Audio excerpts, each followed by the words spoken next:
Genèse chapitre 1, verset 28. Dieu les bénit et Dieu leur dit, soyez féconds, multipliez, remplissez la terre et l'assujettissez, et dominez sur les poissons de la mer, sur les oiseaux du ciel, et sur tout animal qui se meut sur la terre. Amen. Le thème que je donne à ce message est le suivant. L'enfant. Quel regard selon les desseins du divin Créateur? L'enfant. Quel regard selon les desseins du divin Créateur? Avant d'aller plus loin, je voulais saluer et dire merci à tous ceux qui m'ont précédé ici dans la semaine spirituelle concernant les enfants, nos frères qui ont prêché. Que le Seigneur vous bénisse. Il faut dire que nous constatons de plus en plus que des ONG pour protéger des enfants se créent. Nous constatons que des personnes se lèvent, font de grands dons aux pouponnières, aux orphelinats. Les gens veulent aider, donc les tout petits, les enfants. Nous constatons que le droit des enfants est respecté. Les gens font tout pour que le droit des enfants soit respecté. Les gens se lèvent pour dire non, il ne faut pas brimer les enfants. Les enfants ont des droits, il faut pouvoir les respecter.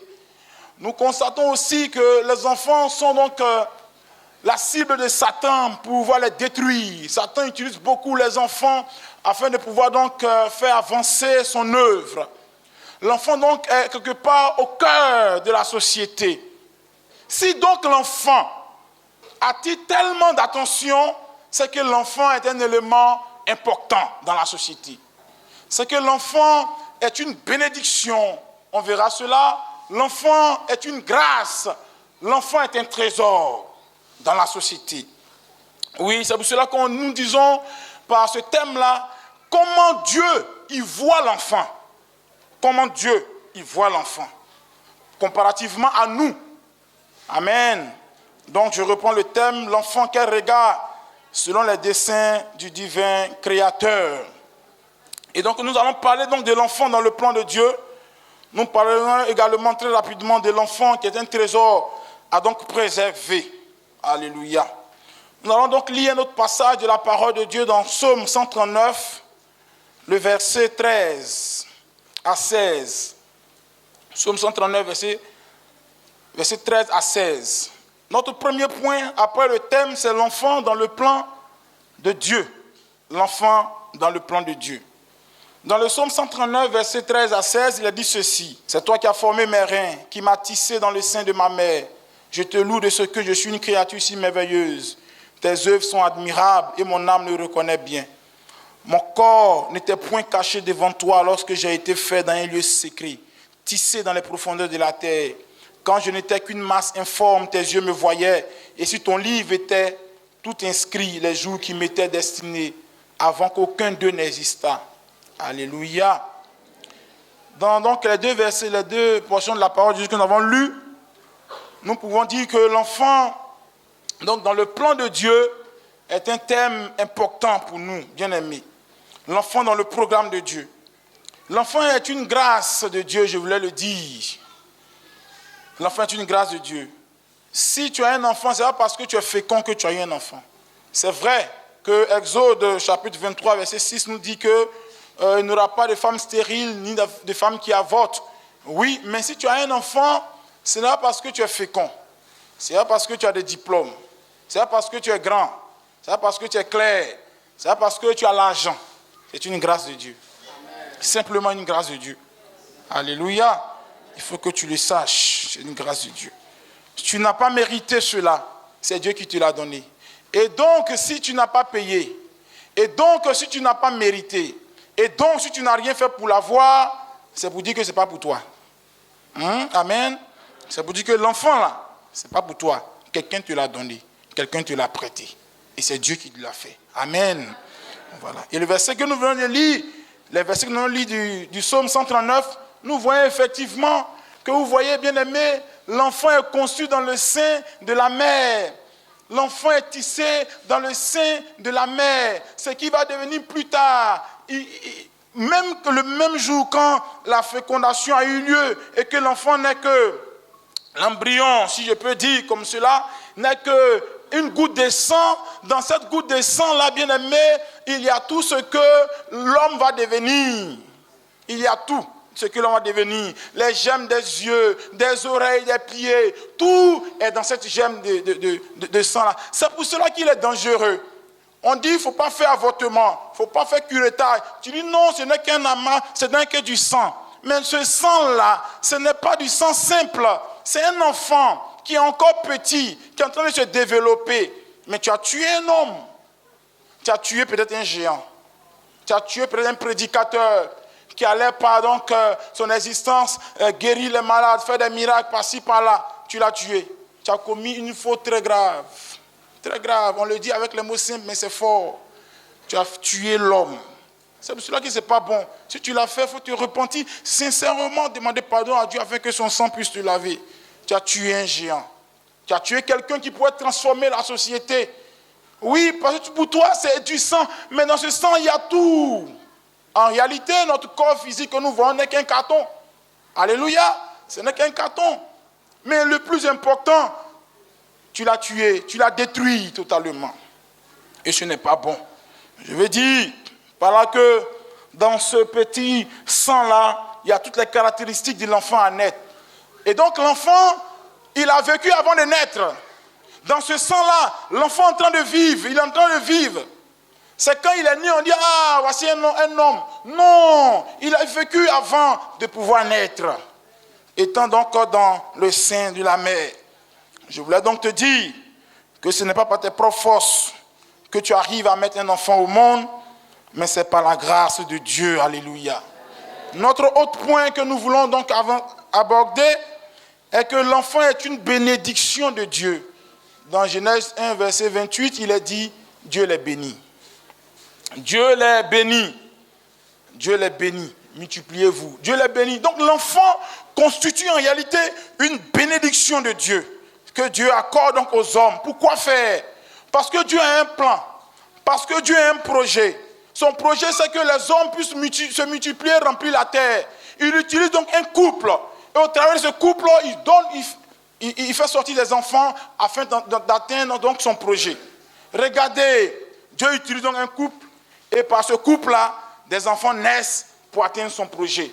Quel est son projet? C'est de multiplier, donc que la terre soit remplie. Et ce sont les enfants que Dieu utilise pour atteindre son but, pour atteindre son projet, pour que l'espèce humaine soit perpétuée, pour qu'il y ait toujours des hommes. Dieu utilise donc les enfants au travers des couples. Alléluia. C'est pour cela que quand un enfant naît dans un foyer, quand un enfant naît dans une famille, il y a de la joie. Et on peut même lire Anne, dans 1 Samuel 2, verset 1. Anne était en joie. Elle a écrit, elle a chanté un cantique pour célébrer Dieu. Parce que c'est une bénédiction. C'est une joie. Tout le monde est content et tout le monde acclame parce que le Seigneur a fait grâce à une famille. Bien-aimés frères et sœurs, c'est pour cela que je veux revenir là-dessus. Il ne faudrait pas abandonner les enfants dans les coins des rues. Oui, il ne faut pas le faire. D'autres accouchent et jettent dans les poubelles. D'autres accouchent, mettent dans les caniveaux. Non, c'est une bénédiction un enfant. Et quand Dieu dit c'est une bénédiction, ne voit pas cela comme un malheur pour jeter ça dans les caniveaux ou dans les coins des rues. Et faire de ces enfants-là des enfants dans la rue.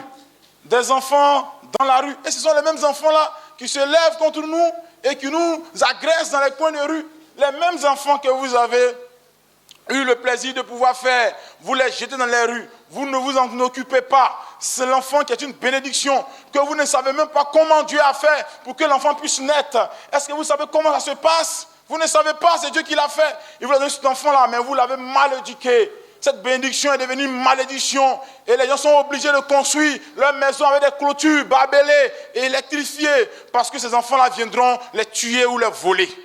Faites attention. L'enfant que vous avez chez vous à la maison ne vous appartient pas. Vous n'avez que donc la gérance de ces enfants-là. C'est pour ça que l'éducation de ces enfants-là doit être très importante. Faites attention, bien-aimés frères et sœurs, parce que Dieu va nous demander compte. Il nous a prêté simplement, mais qu'est-ce que nous en faisons? Ne les jetons pas dans les rues, mais apportons-leur une éducation saine pour la gloire de Dieu. L'autre point que je voudrais également aborder est le suivant. L'enfant est un projet de Dieu. Un projet parce qu'il dit remplissez la terre, c'est-à-dire qu'on va perpétuer l'espèce humaine. Un projet parce qu'il dit assujettissez-la. Et donc c'est l'enfant qui, comme nous le disons, l'enfant est le père de l'adulte. Alléluia. L'enfant est le père de l'adulte. C'est l'enfant donc qui va continuer cette œuvre-là. Cet enfant donc qui naît a besoin donc de suivi, il a besoin de grâce. Alléluia. Donc bien aimé, eh bien si l'enfant est un projet de Dieu, cela va de soi que l'enfant a une valeur inestimable devant le Seigneur. L'enfant bien aimé est un trésor. L'enfant est un trésor. De notre point, l'enfant est un trésor à préserver. Nos enfants que vous voyez là sont une pépite, sont un trésor, sont une bénédiction, nous l'avons déjà dit. C'est pour cela qu'il faut pouvoir donc préserver ces enfants. Nous allons lire quelques portions de la parole de Dieu avec votre permission. Nous allons lire donc, pour ceux, si quelqu'un peut m'aider, Jérémie chapitre 1, verset 4 à 8. Jérémie chapitre 1, verset 4 à 8. Quelqu'un va prendre Proverbe 22, verset 6. Et puis une troisième personne va prendre Matthieu 2, verset... Bon, on va laisser Matthieu, je vais commenter. Mais Jérémie 1, verset 4 à 8. Et puis Proverbe 22, verset 6. Verset 4 à 8. Voilà. La parole de l'Éternel me fut adressée en ces mots. Avant que je t'ai formé, oui, dans le ventre de ta mère, je te connaissais. Et avant que tu sois sorti de son sein, je t'avais consacré et je t'avais établi prophète des nations. J'ai répondu, ah Seigneur éternel, voici, je ne sais point parler car je suis un enfant. Et l'Éternel me dit, ne dis pas, je suis un enfant. Car tu iras avec tous ceux auprès de qui je t'enverrai. Et tu diras tout ce que je t'ordonnerai. Ne n'ai qu'un point, car je suis avec toi pour te délivrer, dit l'Éternel. Amen. Proverbe 22, verset 6. Instruis l'enfant selon la voie qu'il doit suivre et quand il sera vieux, il ne s'en détournera pas. Alléluia. Si l'enfant est un trésor que Dieu nous a prêté, bien-aimé, nous avons donc la responsabilité de pouvoir donc l'éduquer. La responsabilité de pouvoir donc l'aider à devenir un homme dans la société. Bien-aimé, je veux dire que être père, ce n'est pas faire seulement des enfants, mais c'est avoir la capacité de pouvoir donc éduquer cet enfant-là, de pouvoir permettre à cet enfant de devenir quelqu'un dans la société. Quand je dis quelqu'un qui ne fait pas du mal à l'autre, quelqu'un qui est une bénédiction comme Dieu l'a prévu dans son plan. Il dit l'enfant devait être une bénédiction, l'enfant devait être une joie dans la maison, une joie dans la société. Nous avons donc la responsabilité, bien aimé, de pouvoir donc éduquer notre enfant dans ce sens-là. Et comme nous l'avons dit, l'enfant est un trésor à préserver. Nous allons donc définir ce que c'est que le mot trésor. Nous allons donc montrer aussi en quoi est-ce que l'enfant est un trésor à préserver. Et nous allons terminer pour dire comment préserver ce trésor qui est l'enfant. D'abord, définir donc ce que veut dire trésor. Ensuite, montrer en quoi donc, l'enfant est un trésor à préserver. Et dernièrement, comment préserver ce trésor qui est donc l'enfant. Alléluia. Un trésor, c'est quoi? C'est une chose jugée précieuse, mise en réserve, souvent cachée. C'est quelque chose de précieux, quelque chose d'important, un trésor. Quelque chose que souvent on cache, quelque chose que souvent on préserve avec beaucoup de force, avec beaucoup donc, de manière. On garde cela, quelque chose qui à nos yeux sont très importants. En quoi est-ce que l'enfant donc est un trésor à préserver? Au travers donc des passages que nous venons de lire, nous pouvons dire que l'enfant est une bénédiction.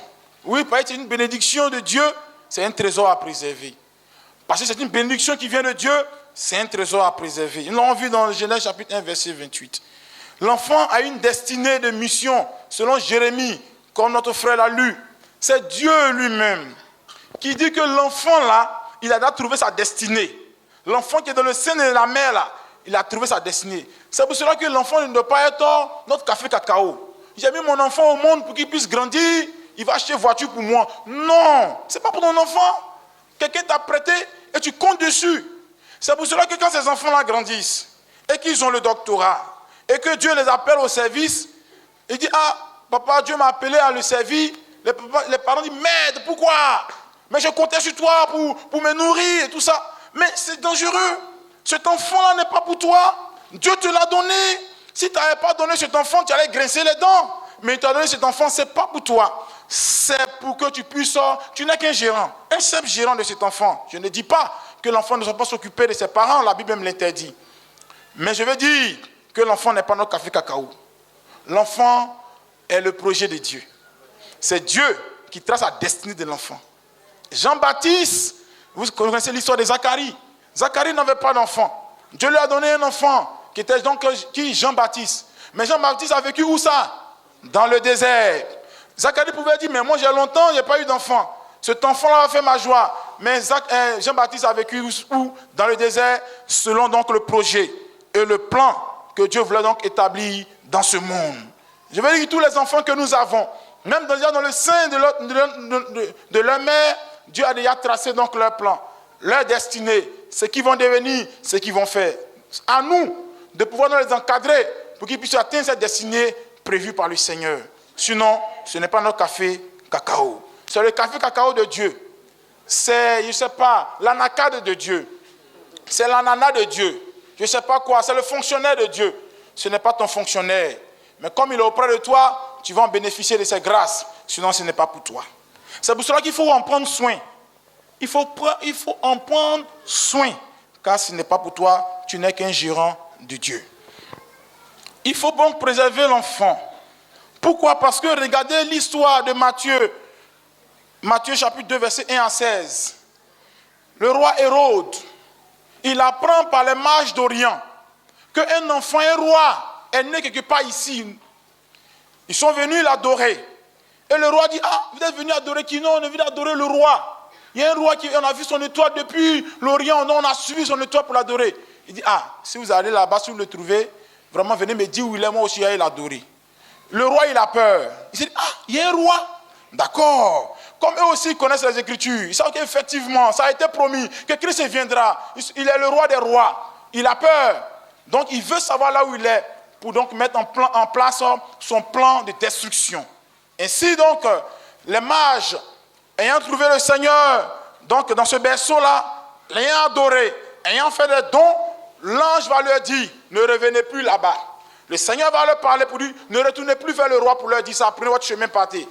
Mais donc le roi, se sentant donc blasé, sentant donc troublé, trahi, je veux dire, va donc décider de tuer tous les enfants de 2 ans jusqu'à 0 ans.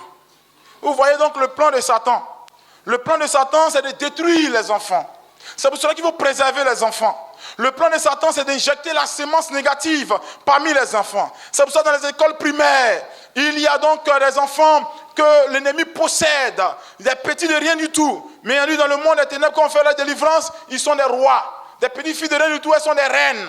C'est eux donc qui pratiquent la sorcellerie. Quand les grands ne peuvent pas, c'est eux les derniers remparts. Quand ils arrivent donc à conquérir. L'ennemi donc aussi utilise les enfants afin de pouvoir détruire donc ce monde, afin de pouvoir faire atteindre son plan de destruction. C'est pour ça que l'enfant est à préserver. L'enfant que vous avez à la maison, vous avez donc le droit de le préserver, le droit de le garder, le droit de faire en sorte qu'il ne soit pas donc la plateforme de Satan afin de pouvoir l'utiliser à des fins de destruction. Alléluia. Comment le faire? Comment on doit préserver, comment on pourra préserver nos enfants? C'est ce qu'on va voir maintenant. Bien-aimés frères et sœurs, vous savez avec moi que c'est des choses que ce que je vais dire, c'est des choses que vous savez. On va seulement que répéter. Au travers donc de ce que nous venons de dire, nous avons vu que Hérode a été méchant. Et à cause donc de l'enfant Jésus, il a tué tous les enfants de 2 à 0 ans. À cause de Jésus. Tout simplement parce qu'il ne voulait pas que Jésus puisse régner. Jésus puisse nous sauver. Satan l'a inspiré. Et il a tué tous ces enfants-là gratuitement. Le Seigneur a préservé son serviteur. Le Seigneur a préservé donc le Fils Jésus. Et Jésus donc a été préservé pour nous. C'est pour cela qu'il faut faire attention. Nos enfants que nous avons ont une grande destinée par le Seigneur. Le Seigneur, il n'a que des grâces et des bénédictions pour nos enfants. Il n'a pas donc de malheurs, il n'a pas donc de mauvaises choses. Mais Satan va vouloir les utiliser. C'est à nous de pouvoir les préserver. Alléluia. Et comment donc on va le faire? Aujourd'hui, notre monde est comme une plateforme utilisée par Satan.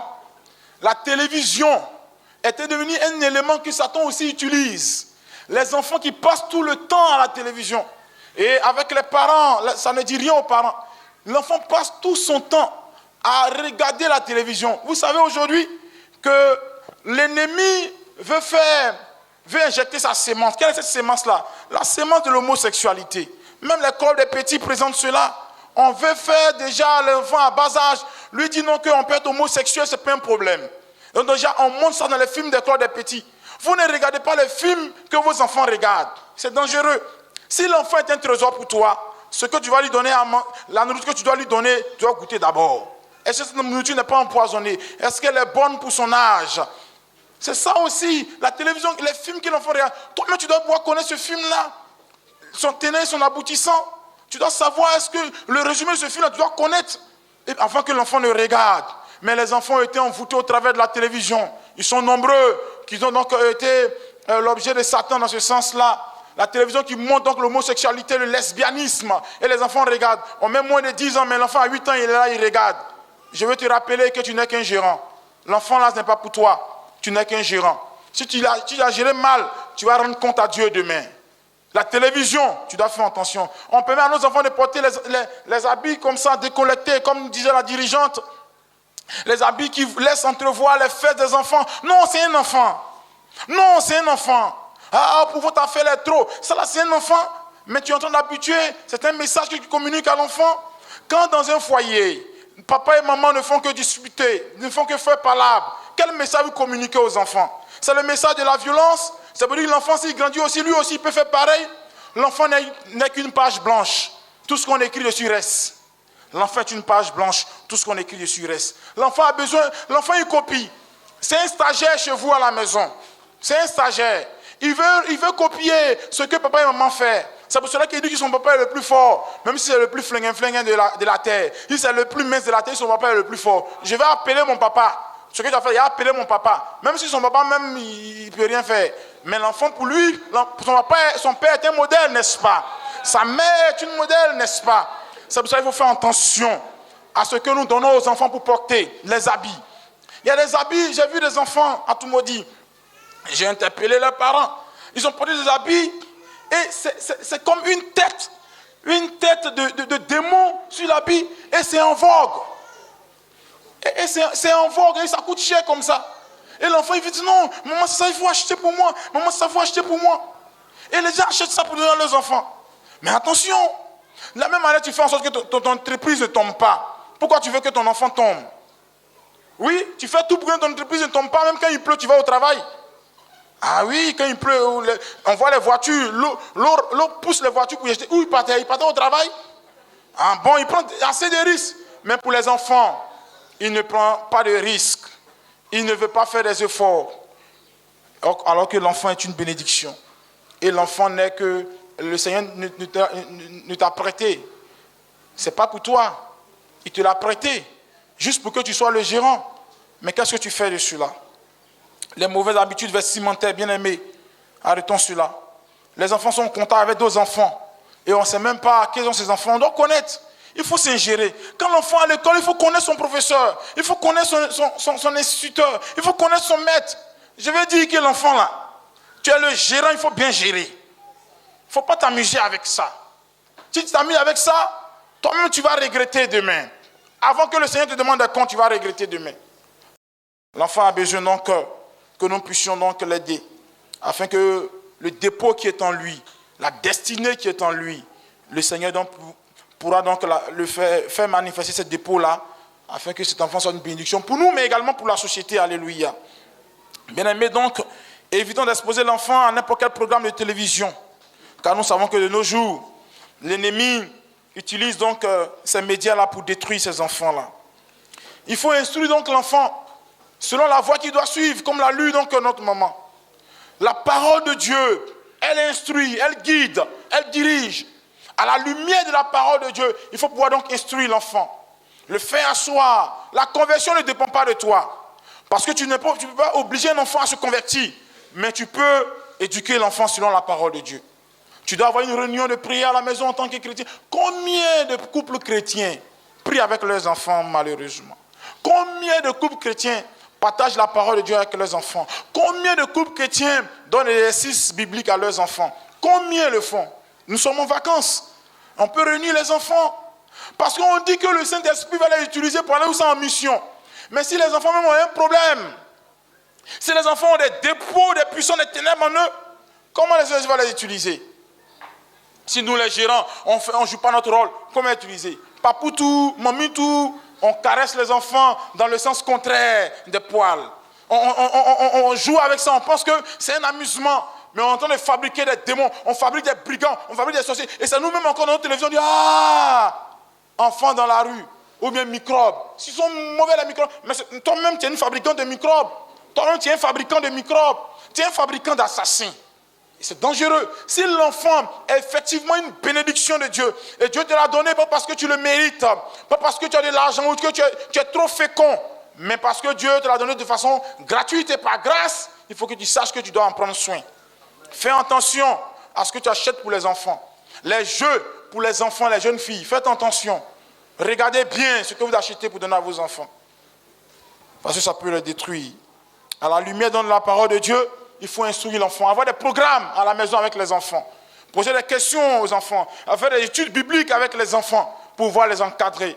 Parce que bien aimé, c'est en cela que tu construiras ton enfant. Tu vas l'aider à avancer. Tu vas l'aider à grandir spirituellement. Et l'enfant même, quand il va sortir dehors avec ses amis, quand il sera avec ses amis en classe, partout à l'école, on sentira donc en lui ce dépôt-là et il ne sera pas donc la cible de Satan. Que le Seigneur nous aide à pouvoir mettre cela en pratique. Il faut, comment donc préserver cet enfant-là? Après donc l'instruction sur la base de la parole de Dieu, instruire selon la voie du Seigneur, selon donc Proverbe 2, verset 6, il faut également donner de l'amour à l'enfant. Ce n'est pas un amour léger. Il y a une maman qui me disait, je ne comprends pas mon fils là. Je l'ai tellement gâté qu'aujourd'hui même je regrette. Je l'ai tellement gâté parce que entre lui et son grand frère, ça fait 9 ans. Beaucoup d'années comme ça. Donc quand je l'ai eu vraiment, lui aussi il était joli comme ça. Donc vraiment. Moi même aujourd'hui je reconnais que je l'ai gâté. L'enfant est devenu têtu. L'enfant est devenu difficile. Il prend femme dehors, un enfant qui n'a même pas encore 17 ans. Il prend femme, puisqu'il a une chambre chez lui à la maison, il prend femme, venir dormir dans la chambre. Quand tu te plains, il se fâche. Oui, il se fâche. Il boude ses parents, il exige des choses. Payez-moi telle chose. Il exige cela. Les parents ne peuvent pas parler. Mais en réalité, qui a créé cela? Ce sont les parents qui ont créé cela. Je veux dire que ici, chez les moniteurs là, à l'école de dimanche, ce n'est pas une garderie. Ils viennent à l'église comme on vient à l'église là. Ne pensez pas que c'est le moniteur qui va changer l'enfant. C'est vous qui allez changer l'enfant.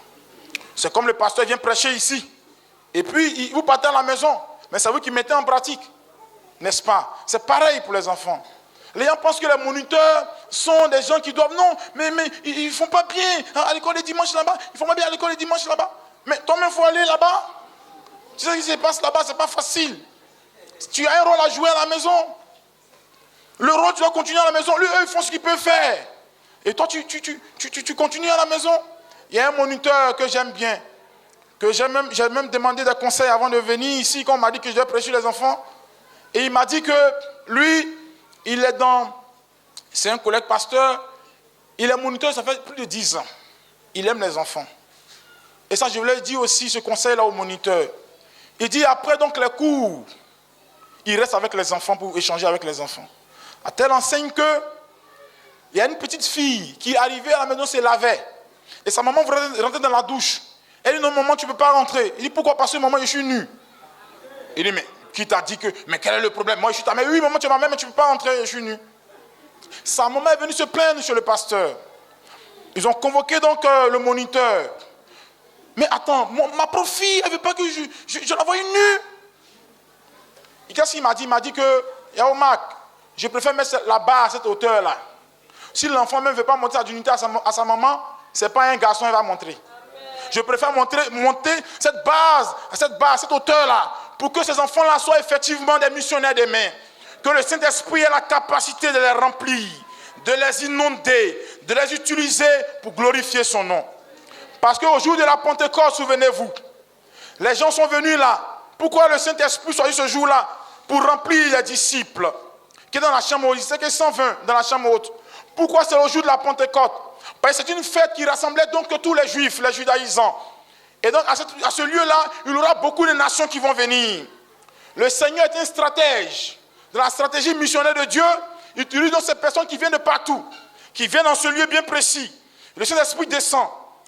J'ai compté, selon donc, ce que Actes des Apôtres a dit, ça fait 15 nations. Les 15 nations sont rassemblées. Le Saint-Esprit se manifeste. Les apôtres baptisés dans le Saint-Esprit parlent en langue. Mais également, ils parlent dans les langues que comprennent les 15 nations présentes. Ils parlent l'arabe, ils parlent la Libye, ils parlent la Syrie, ils parlent beaucoup de langues. Vous allez lire dans Actes des Apôtres. Et pour que ces personnes-là puissent être témoins de ce qui s'est passé. Et qu'en retenant chez eux, ils puissent également annoncer donc la parole de Dieu. Mais si les enfants sont mal gérés, comment ils vont être missionnaires? Si les enfants là, on les gère comme on gère bon voilà, comment ils seront missionnaires? Je vais dire à un parent, il faut que tu chantes ta manière d'éduquer ton enfant. Parce que ce n'est pas pour toi. L'enfant n'est pas pour toi. C'est pour cela que ceux qui se moquent de ceux qui n'ont pas d'enfant, moi je ris. Moi je ris. Tu fais mal. Parce qu'en réalité, ce n'est pas ta force qui donne cet enfant-là. Ce n'est pas ta capacité qui donne cet enfant-là. C'est Yahweh qui donne cet enfant-là à qui il veut. C'est Yahweh qui donne à qui il veut. Et je veux dire à quelqu'un qui est en recherche, et sur tes larmes, ton temps est arrivé. Ton temps est arrivé, je te parle. Il ne faut même pas pleurer pour ça, ça va arriver. Mais aussi si ça arrive, il faut bien éduquer cet enfant-là. Il faut bien éduquer. Parce que Dieu veut... Dieu en fait c'est quoi? Dieu est un projet. Il a un plan qu'il veut mettre en exergue. Mais c'est avec les enfants qu'il veut le faire. Parce que c'est l'enfant qui va grandir demain. C'est l'enfant qui va te remplacer demain.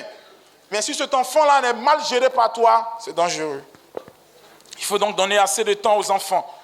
Après l'amour, mais pas l'amour, un amour léger, mais un amour vrai. Regardez comment le Seigneur même nous gère. Il nous aime de tout son cœur, mais il n'aime pas le péché, n'est-ce pas? Il nous dit, si tu pêches, je ne suis pas avec toi. Mais il nous aime de tout son cœur. Faisons pareil pour nos enfants. Il faut donner assez de temps à l'enfant, car l'éducation, le suivi d'un enfant va de pair avec le sacrifice de temps. Je n'ai pas le temps.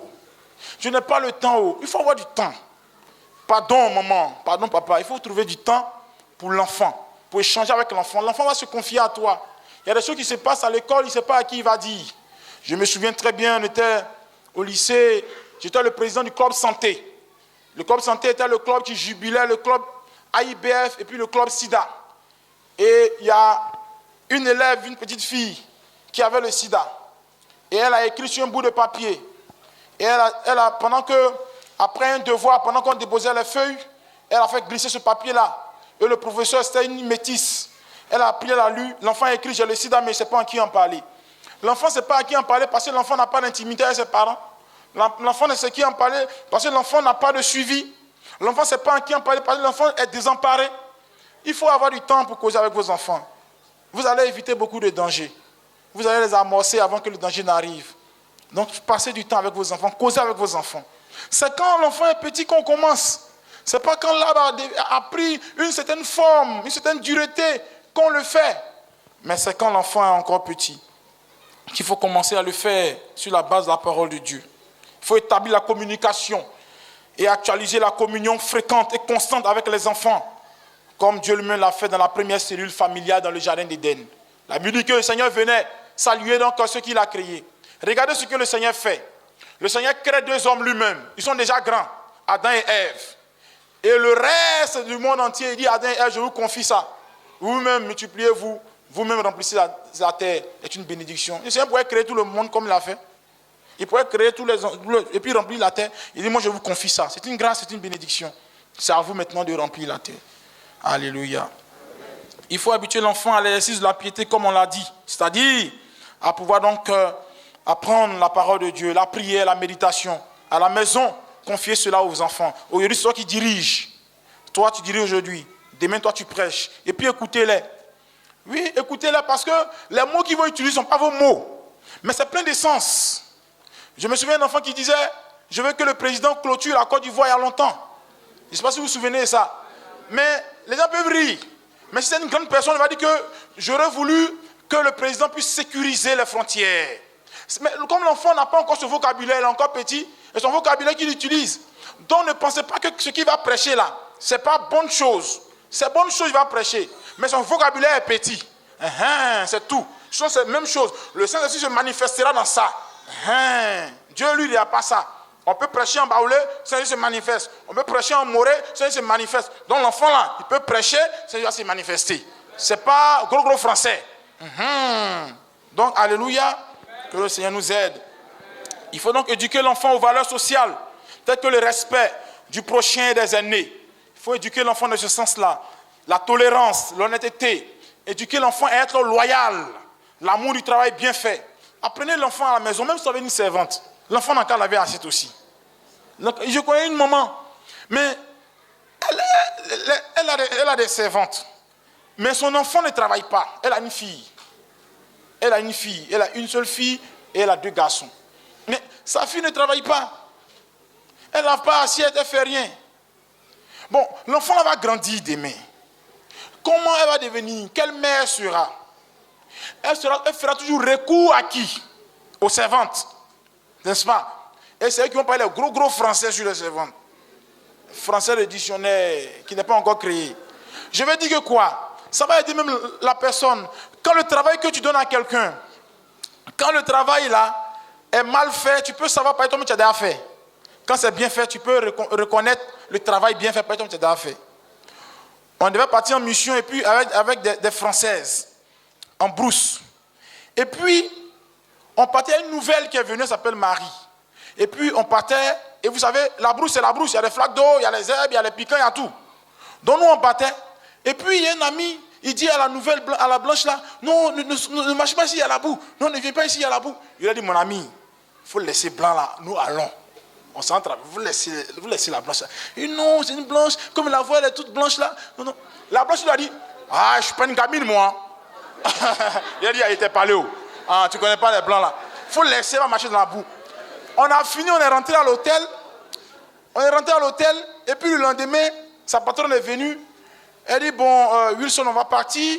Il dit, oui, mais et Marie? Elle dit, ah, Marie est fatiguée, elle ne peut pas. Il dit, ah bon, mais pourquoi vous l'avez fatiguée? Il dit, oui, mais il faut qu'elle sache parce qu'elle sera au bureau. Il faut que ça commence, c'est pas sans brousse. Donc c'est pareil. Demain, quand il y a des gens qui ils vont venir au bureau là, elle va savoir que c'est pas facile là-bas. Elle pourra donc, à sa juste valeur, récompenser quelqu'un ou apprécier le travail bien fait. C'est pour cela que les enfants là, ils n'ont qu'à laver un peu assiette là. Ça peut les tuer. Ils n'ont qu'à laver un peu habit. Ils n'ont qu'à essuyer la maison. Ça ne va pas les tuer. Alléluia. Tout ça, c'est l'éducation. Tout ça, c'est l'éducation. Jésus lui-même a été charpentier avec son papa Joseph. Son père adoptif Joseph. Il a soulevé les bois aussi pour l'aider. Alléluia. Que le Seigneur nous bénisse. Je vais en terminant pour rendre ce témoignage. Il y a un monsieur, un cadre de la société. Un grand cadre de la société. Son enfant est dans une école française. Et les moyens de l'enfant ont commencé à baisser. Et vous savez, dans les écoles françaises, quand c'est comme ça, on convoque les parents. Bonjour monsieur, on vous a convoqué parce qu'on constate que les moyens de l'enfant ont baissé. Et vraiment, on a causé avec l'enfant. L'enfant dit qu'il est sur le salon. Donc, il n'a pas le temps pour étudier. C'est pour ça qu'on vous a appelé pour dire que vous pouvez prendre une servante. Vous pouvez prendre des personnes à la maison pour travailler. L'enfant, il doit aller à l'école, il doit travailler. Il dit, ah d'accord, merci beaucoup madame. Il a compris. Arrivé à la maison, il va trouver servante. Et puis, l'enfant va travailler. Quand il est arrivé à la maison, il a dit, mon petit, tu vas chaque jour nettoyer le salon. Et puis, tu vas aller à l'école. Et puis, tu vas avoir de meilleures moyennes. Est-ce que ce qu'il a dit là, tu as compris? Les blancs, c'est les blancs. Nous, on est africains. Tu vas essuyer le salon et tu vas avoir de bonnes moyennes. Tu vas gérer ton temps comme tu peux toi-même. Je ne suis pas dans tes détails là, si tu as bien compris ce qu'il a dit. En fait, je ne vais pas dire de faire de la dictature avec les enfants. Mais ce que je vais dire, vous comprenez très bien. Il faut que l'enfant puisse apprendre aussi à travailler. Parce qu'en le faisant, tu es en train de former un cadre complet pour demain. Parce qu'aujourd'hui, on a beaucoup de cadres qui ne voient pas le peuple souffrir. Ils sont trop en haut. Quand c'est comme ça, là, ils ne voient pas que le peuple souffre, ils ne sentent pas. Il y a un jeune qui est venu fréquenter ici, il dormait dans l'hôtel. Il est d'un autre pays. Son papa le papa est venu au pouvoir par les armes. Et donc, son papa a peur, il en fait venir encore pour fréquenter. C'était dans une grande école, il dormait dans l'hôtel. Et il causait avec un frère, et puis il dit que les gens parlent, non, les gens souffrent souvent. Il dit, attends, est-ce que des gens peuvent passer une journée entière sans manger? On dit oui. Il dit, ah bon? Ça existe ça? Ça existe ça, une journée entière sans manger? On dit oui, ils sont beaucoup même. Bon, parce que il ne connaît pas ça. Bon, un gars comme ça va gérer un pays, mais il s'en fout. Juste pour dire, nos enfants ont besoin de bonne éducation. Il faut être patient et persévérant. Car une maison solide, fondement, ne se bâtit pas en un seul jour. Une maison qu'on veut voir solide, elle ne se bâtit pas en un seul jour. Bien-aimés frères, tous ces grands hommes d'État que nous aimons et que nous acclamons, nous ne connaissons pas leur passé. Beaucoup ont vécu des situations difficiles, beaucoup ont été éduqués afin de pouvoir devenir ces hommes-là que nous aimons. Des hommes qui ont compassion des autres. C'est parce qu'on lui a aussi montré de la compassion. Il a connu des situations. Il a travaillé lui aussi de ses mains. Je ne suis pas en train de dire d'esclavagiser vos enfants, de les frapper à tout bout des champs. Ce n'est pas ce que Yahweh Mak a dit. Je suis en train de dire, il faut l'éduquer selon la parole de Dieu. Jésus lui-même, il a travaillé le bois. Il a été charpentier auprès de Joseph. Ah oui, tu ne veux pas être auprès de Joseph sans apprendre le métier de charpentier. C'est la vérité. Voilà, lui-même il a travaillé. Donc nous aussi éduquons nos enfants avec la parole de Dieu, mais également, oui, avec ce que nous savons. Je vais en terminant pour faire la conclusion suivante. De tout ce qui a été dit, nous devons retenir que Dieu a un regard approfondi de l'enfant. En ce sens que l'enfant est une bénédiction et l'enfant est son projet. L'enfant est une bénédiction et l'enfant est son projet. Par conséquent, l'enfant, il doit être entretenu comme un trésor à préserver. Quand l'enfant a une destinée et est de se faire une cible pour le royaume des ténèbres. Être père ou mère est une responsabilité de taille, voire même un sacerdoce à accomplir, c'est-à-dire un travail divin. C'est pourquoi les parents doivent éviter d'exposer les enfants à n'importe quel programme télévisuel pour ne pas que les enfants soient assujettis à de mauvaises influences et également éviter de les exposer à de mauvaises habitudes vestimentaires. Ce qu'il convient de faire, c'est de les instruire selon la voie du Seigneur, en les aimant, en les consacrant assez de temps et en les laissant à la piété et au service de Dieu. Amen.